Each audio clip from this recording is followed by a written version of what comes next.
নমস্কার বন্ধুরা, জবা কিচেনে আপনাদেরকে স্বাগত জানাই। আবারও আজকে একটি নতুন রেসিপি নিয়ে চলে এসেছি, কলমি শাক ভাজা।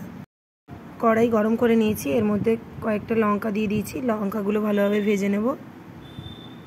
অল্প পরিমাণ তেল দিয়ে ভাজলেই হয়ে যাবে। দেখতেই পাচ্ছেন বন্ধুরা, আমার লঙ্কাগুলো ভাজা হয়ে গেছে। এবার আগে থেকে কলমি শাকগুলো কেটে ধুয়ে রেখেছিলাম, ওইগুলো দিয়ে দিলাম এবং লবণ এবং হলুদ দিয়ে সেদ্ধ করতে দেব। এবং ওপর থেকে একটা ঢাকনা দিয়ে দেব। কিছুক্ষণ বাদে আমি ঢাকনাটা খুলে আপনাদেরকে দেখাচ্ছি। দেখতেই পাচ্ছেন বন্ধুরা, কত সুন্দরভাবে শাকগুলো সেদ্ধ হয়ে গেছে। এবার এই অবস্থায় আমি কড়াই থেকে শাকগুলো তুলে নেব। রেসিপিটি যদি আপনাদের ভালো লেগে থাকে, রেসিপিটিতে একটি লাইক, কমেন্ট এবং শেয়ার করে দেবেন।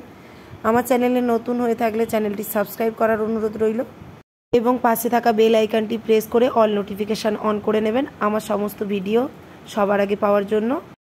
আর এইদিকে আমি আবারও কড়াই গরম করে নিয়েছি। এবার কড়াইয়ের মধ্যে তেল দিয়ে দিলাম। এবার এর মধ্যে 5 ফোড়ন দিয়ে দেবো, জিরে দিয়ে দিলাম, একটা মিডিয়াম সাইজের পেঁয়াজ কেটে রেখেছিলাম ওটা দিয়ে দিলাম। বাড়িতে অল্প কিছু উপকরণে অবশ্যই আপনারা এটা বানিয়ে নিতে পারবেন, এটা খেতেও খুব সুন্দর হয়। এবার আমি আগে থেকে যে সেদ্ধ করে রেখেছিলাম শাকগুলো এর মধ্যে দিয়ে দিলাম। আমার সব কিছু একসাথে ভালোভাবে মেশানো হয়ে গেছে। এবার একটি পাত্রের মধ্যে আগে থেকে যে লঙ্কাগুলো ভেজে রেখেছিলাম এইভাবে গুঁড়ো করে নেব। আমি একটা একটা লঙ্কা এইভাবে ভেঙে নিচ্ছি, দেখতেই পাচ্ছেন।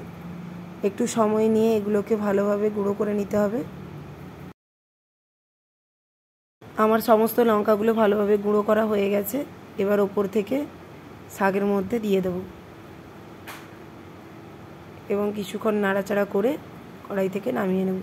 দেখতেই পাচ্ছেন আমার তৈরি হয়ে গেছে কলমি শাক ভাজি।